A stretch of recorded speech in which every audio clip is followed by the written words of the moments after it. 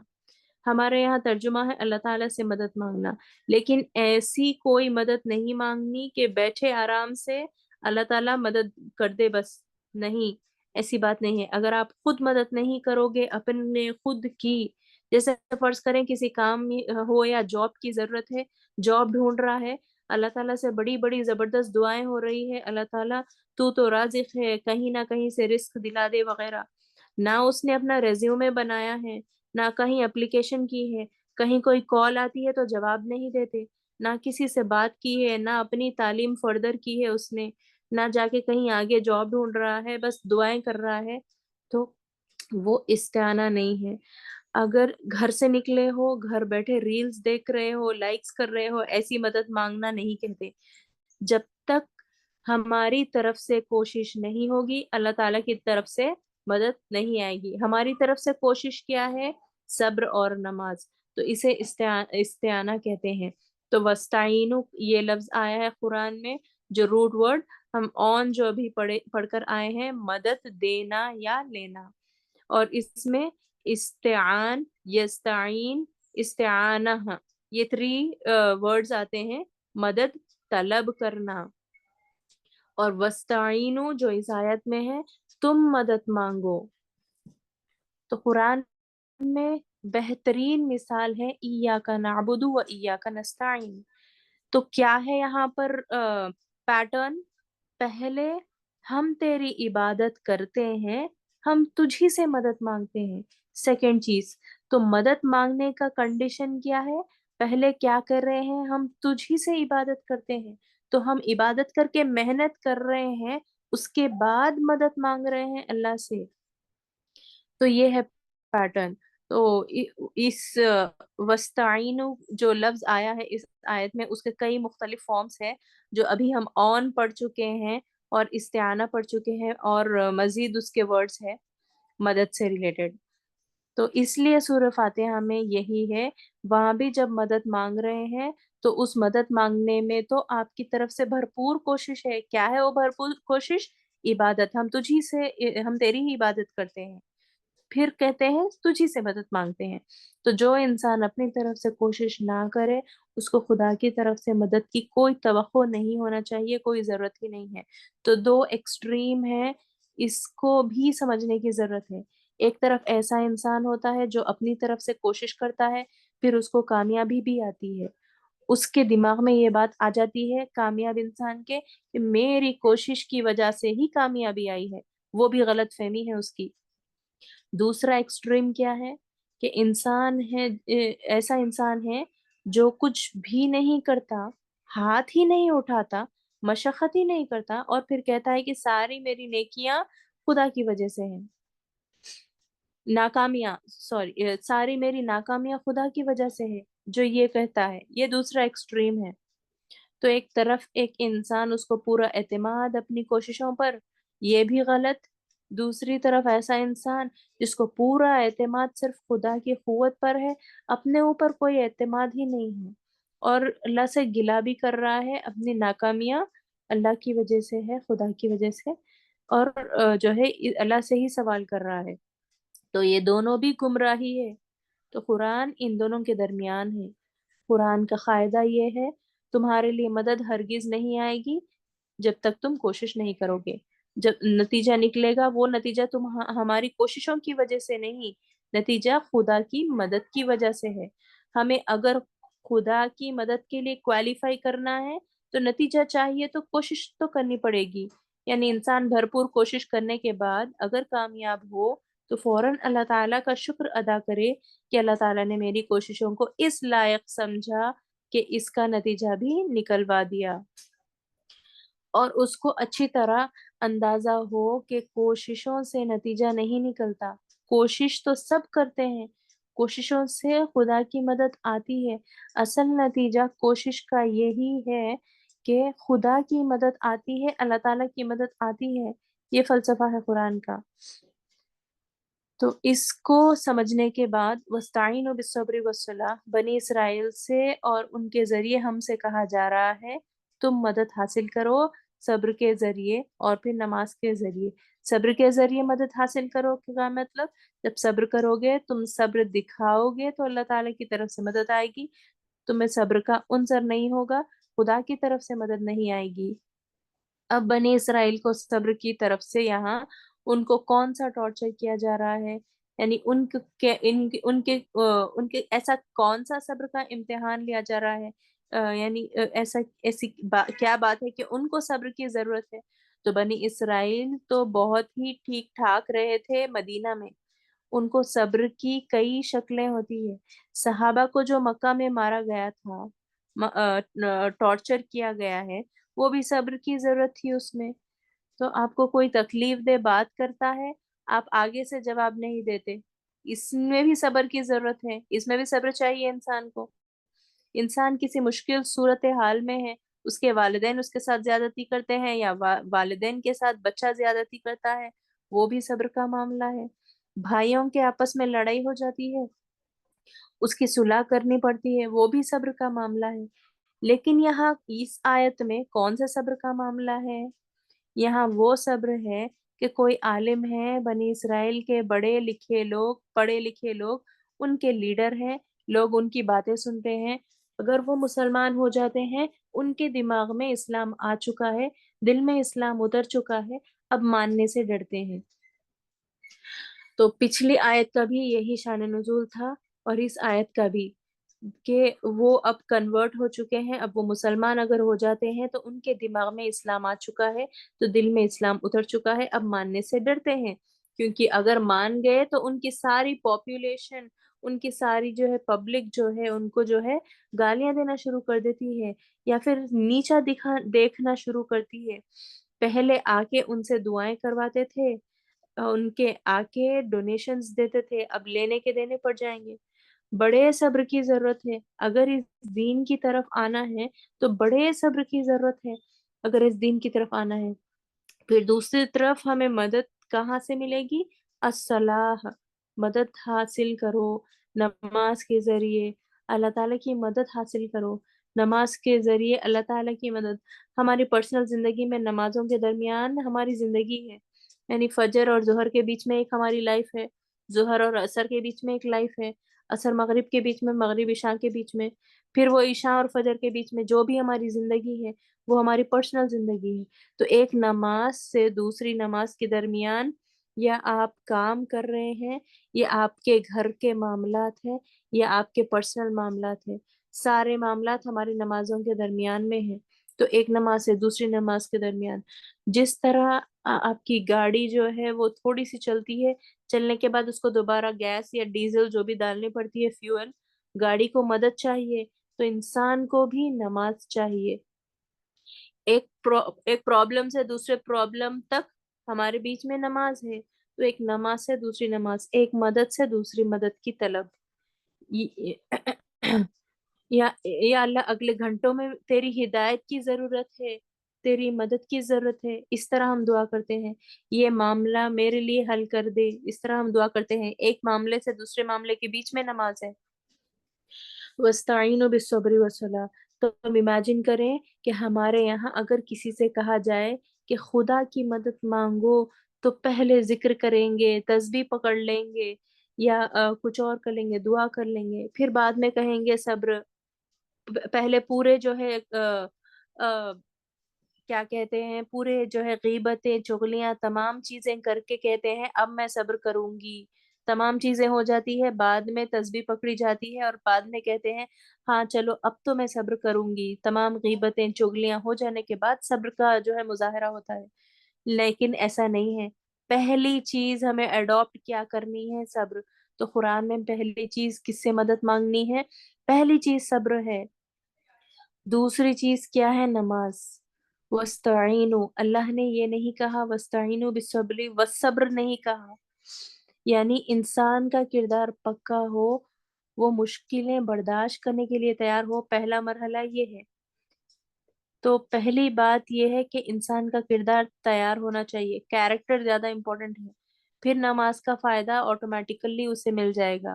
اگر کردار تیار نہیں ہوگا صبر کے ساتھ، دل کے پکے نہیں ہوں گے، تھوڑا ٹف نہیں ہوں گے، کیونکہ اس دین میں مشکلیں جو ہے انسان نے برداشت کرنی ہے اس دین میں، تو یہ اس طرح ٹف اور کانفیڈنٹ ہونے کی ضرورت ہے، کیریکٹر بلڈ اپ کی ضرورت ہے، صبر کی کوالٹی کو اڈاپٹ کرنے کی ضرورت ہے، پھر آٹومیٹیکلی نماز سے فائدہ ہوتے جائے گا۔ یہ ہے کانسیپٹ۔ یہ آپ کے دوستوں سے آئیں گی مشکلیں، یا رشتہ داروں سے آئیں گی، یا کوئی جاب سے آئیں گی، کوئی فائنینشیل سچویشن سے آئیں گی مشکلیں، تو پہلے کیا کرنا ہے؟ کیریکٹر بلڈ اپ، صبر والا جو ہے کیریکٹر اڈاپٹ کرنا ہے۔ اس کے بعد ساتھ ساتھ نماز، وَالصَّلَاۃ کہا گیا ہے، اور نماز، تو کہیں نہ کہیں سے جو ہے مشکلیں آئے گی ضرور، مگر مدد جب چاہیے تو یہ دو چیزوں سے آئے گی۔ تو اس دین میں جب تک آپ تکلیف برداشت نہیں کریں گے، اس دین کی جو مٹھاس ہے وہ آپ کو ٹیسٹ کرنے کو نہیں ملے گی، اس کا ذائقہ نہیں ملے گا ہم کو۔ جب تک چیلنجز نہیں آئیں گے، جب تک دین کی مٹھاس پتہ نہیں چلے گی۔ تو اس کے لیے آپ کو اور مجھے پہلے صبر کی ضرورت ہے، اور جب صبر کریں گے تو اس صبر کو مینٹین کرنے کے لیے کیا چیز چاہیے ہم کو؟ صلاح۔ تو اس کے لیے رسول اللہ صلی اللہ علیہ وسلم کی سیرت کی روشنی میں دیکھیں، ایون رسول اللہ صلی اللہ علیہ وسلم سارا دن دعویٰ دیتے تھے، کیا کچھ خراب باتیں انہیں سننے کو ملتی تھی۔ قرآن میں احترام والے لفظ استعمال کیے گئے ہیں، تو انہیں قرآن میں جو برا بھلا کہا گیا تھا، ایون انہیں امی کہا گیا تھا، الٹریٹ پروفٹ وغیرہ، یہ تمام چیزیں کہا گیا تھا، برا بھلا کہا گیا تھا، لیکن قرآن نے جو ہے بہت احترام سے امی کہا ہے، ایون قرآن میں بھی لفظ ہے امی۔ تو انہیں قرآن میں جو برا بھلا کہا گیا تھا، وہ قرآن میں جو ہے وہ ایک محدود حد تک کہا گیا، یعنی انہیں پاگل کاہن کہا گیا تھا، شاعر کہا گیا تھا، جھوٹا کہا گیا تھا۔ یہ تمام جو ہے مکہ میں انہیں جو ہے اس طرح الگ الگ ٹائٹلز دیے گئے تھے رسول اللہ صلی اللہ علیہ وسلم کو۔ تو یہ ایون الفاظ قرآن میں بھی استعمال ہوئے ہیں، لیکن ہم کو یہ پتا ہے کہ جس کو تہذیب نہ ہو، تمیز نہ ہو، وہ اس سے کئی برے لفظ استعمال کرتا ہے، تو کیریکٹر اس میں نہیں ہے۔ تو کیریکٹر کس میں ہے؟ صبر میں کیریکٹر ہے۔ تو ان الفاظ کو تو اللہ تعالیٰ نے اگنور کیا ہے جو انہوں نے کہا تھا، کاہن، شاعر وغیرہ، لیکن اللہ سبحانہ و تعالیٰ نے قرآن میں کیا کیا؟ کاؤنسلنگ کی، کاؤنسلنگ کی رسول اللہ صلی اللہ علیہ وسلم کی، سورہ دوحہ میں، سورہ کہف کی آیت نمبر 6 میں وغیرہ۔ تو رسول اللہ صلی اللہ علیہ وسلم جب ایکسٹریم ڈپریشن میں جاتے تھے ان تمام چیزوں سے، کہ لوگ مسلمان ایمان نہیں لا رہے ہیں اور برا بھلا کہہ رہے ہیں، تو شدید غم میں پہنچ جاتے تھے۔ جب لوگ شرک کرتے تھے تو شدید غم میں پہنچ جاتے تھے رسول اللہ صلی اللہ علیہ وسلم۔ تو ان الفاظ کو اللہ تعالیٰ نے اگنور کیا، اور اتنا جو ہے گرینڈ وے میں رسول اللہ صلی اللہ علیہ وسلم کو کاؤنسلنگ دی، جو ہے انہیں جو ہے صبر دلوایا، اور انہیں جو ہے حوصلہ افزائی کی۔ تو ان الفاظ کو اللہ تعالیٰ نے جو ہے قرآن میں جو ہے کاؤنسلنگ کے وے میں جو ہے ایڈریس کیا ہے۔ تو اس کا حدیث کا مطالعہ کریں اور سیرت کا مطالعہ کریں، تو جو ہے ایسی ایسی باتیں سننے کو ملتی ہیں کہ لوگوں نے رسول اللہ صلی اللہ علیہ وسلم کو یہ بھی کہا ہے، ارے وہ بھی کہا ہے، تو اتنے برے بھلا بات کہتے تھے وہ، لیکن بری بات کو ریپلیس کرنے کے لیے اللہ سبحانہ و تعالیٰ نے کیا کیا؟ اچھا کلام، اچھی باتیں ان کو سنائی، اور وہ اچھا کلام کیا تھا؟ قرآن۔ تو اب اس بار صبر کے علاوہ کوئی اچھا کلام سے ریفیول کرنے کی ضرورت ہے۔ اگر کوئی آپ کو یا مجھے برا بھلا کہتا ہے، تو آپ کو اور مجھے کیا کرنے کی ضرورت ہے؟ اس کو بھی برا بھلا کہنا چاہیے، یا آپ اچھے کلام کو ریپلیس کرنے کی ضرورت ہے؟ آپ جا کر نماز، 2 رکعت نماز پڑھ لیں۔ اگر آپ کو کسی نے برا بھلا کہا تو آپ جا کر 2 رکعت نماز پڑھ لیں۔ نماز میں کیا ہے؟ قرآن۔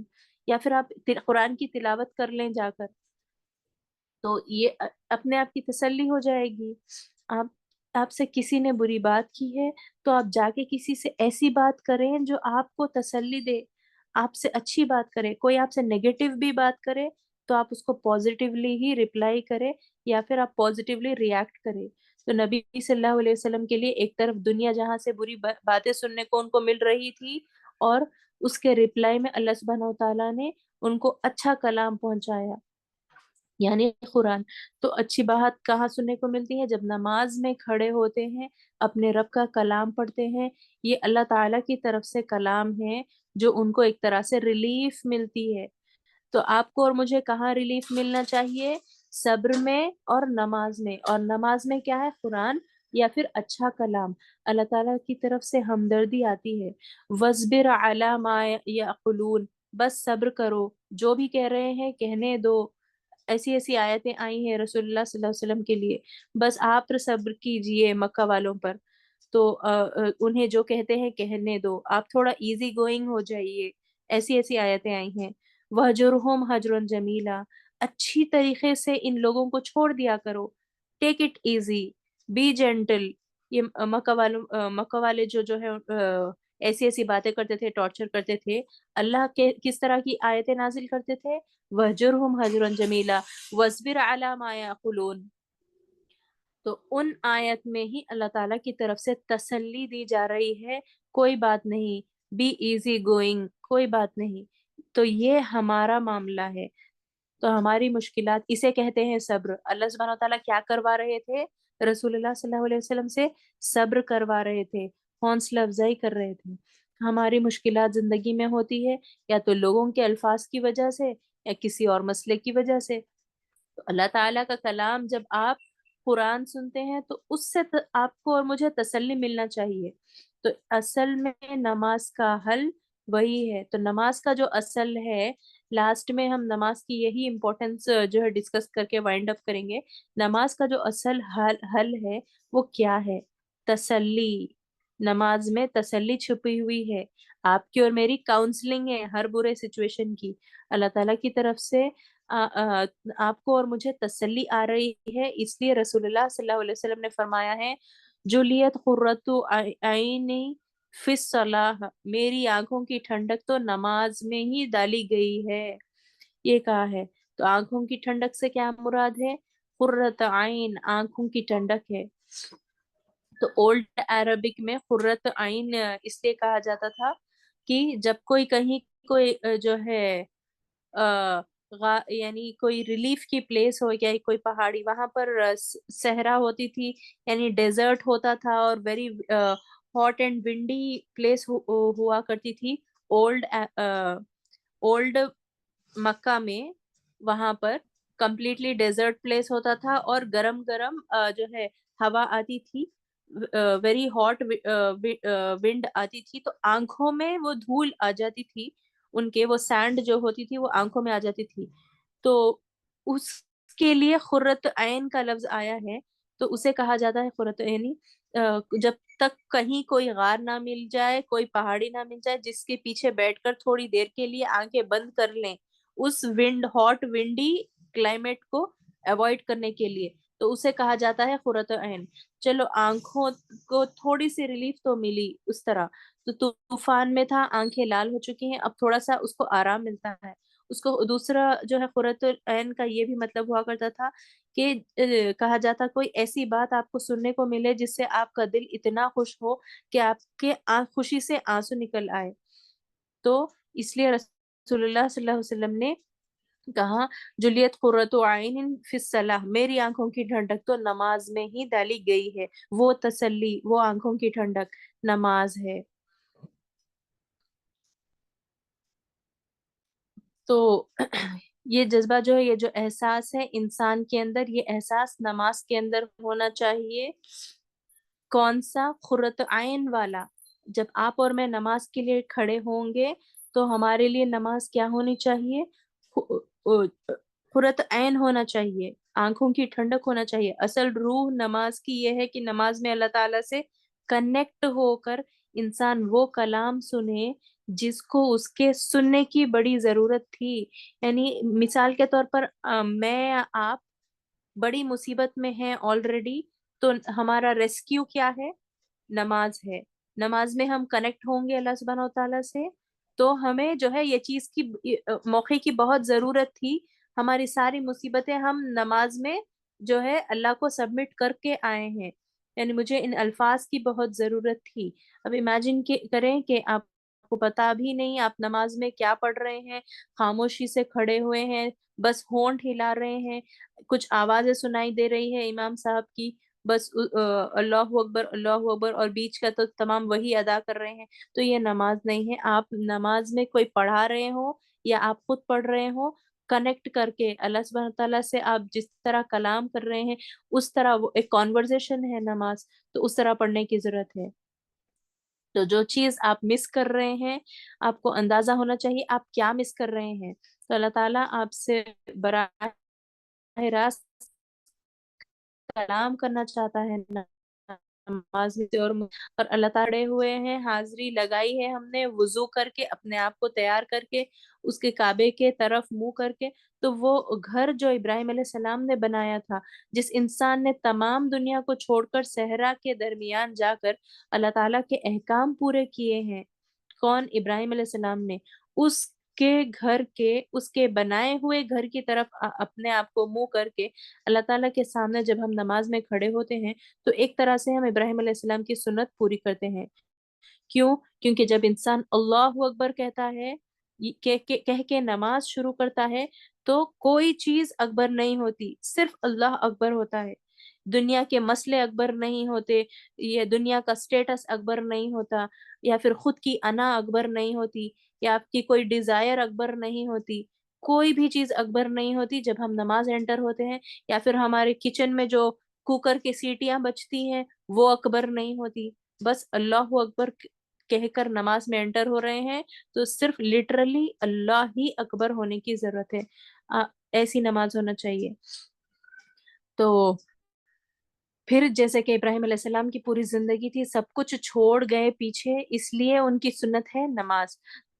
تو یہ جو اللہ تعالیٰ کی طرف سے تحفہ ہے آپ کے اور میرے لیے نماز، اس کا کوئی اور عوض نہیں ہے۔ ہم کو دنیا میں کوئی ایسی چیز نہیں ملے گی جو آپ کو نماز کے اندر ملے گی۔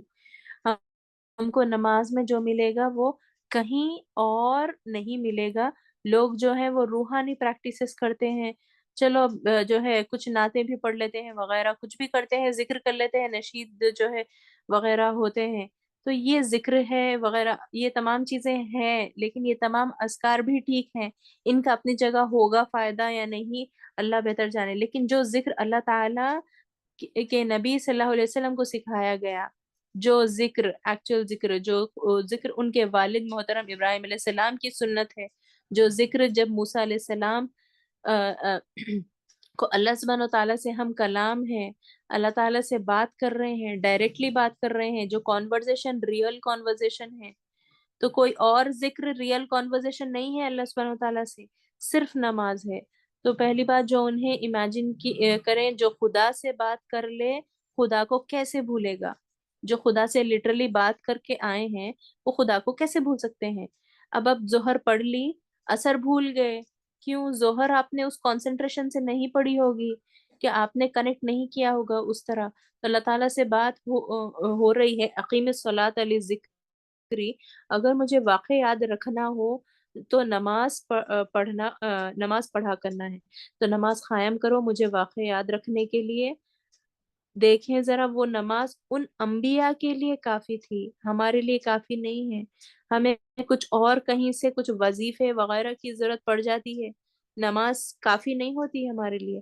تو جو خدا کی طرف سے دیا ہوا ہے ایکچوئل وظیفہ وہ قرآن ہے، تو اس کو ہم نے جو ہے اس کی جو ہے جلدی جلدی جو ہے سجدے مار کر جو ہے جانماز لپیٹ کر ہم نکل جاتے ہیں۔ اصل ہماری ریسکیو کیا ہے؟ وہ وظائف نہیں ہے، اصل وظائف تو قرآن ہے، وہ قرآن جو ہم نماز میں پڑھتے ہیں، تو اس کو بہت جلدی نہیں، آرام سے پڑھنے کی ضرورت ہے۔ وَاسْتَعِينُوا بِالصَّبْرِ وَالصَّلَاةِ، تو ہر مصیبت کا حل وہ صبر ہے اور وہ صلاح ہے، جو ہے ٹھہراؤ کے ساتھ پڑھی جاتی ہے، اور کنیکٹ کر کے اللہ سبحانہ تعالیٰ سے جس طرح کلام کیا جاتا ہے اس طرح پڑھی جاتی ہے۔ اللہ تعالیٰ نے ہم پر یہ رول نہیں ڈالا، یہ حکم نہیں ڈالا کہ تمہاری زندگی مشکل ہو جائے، میری زندگی مشکل ہو جائے، نہیں، خواہ مخواہ وقت نکال کر پھر حاضری لگاؤ، پھر ایکسرسائز کرو، پھر واپس جاؤ،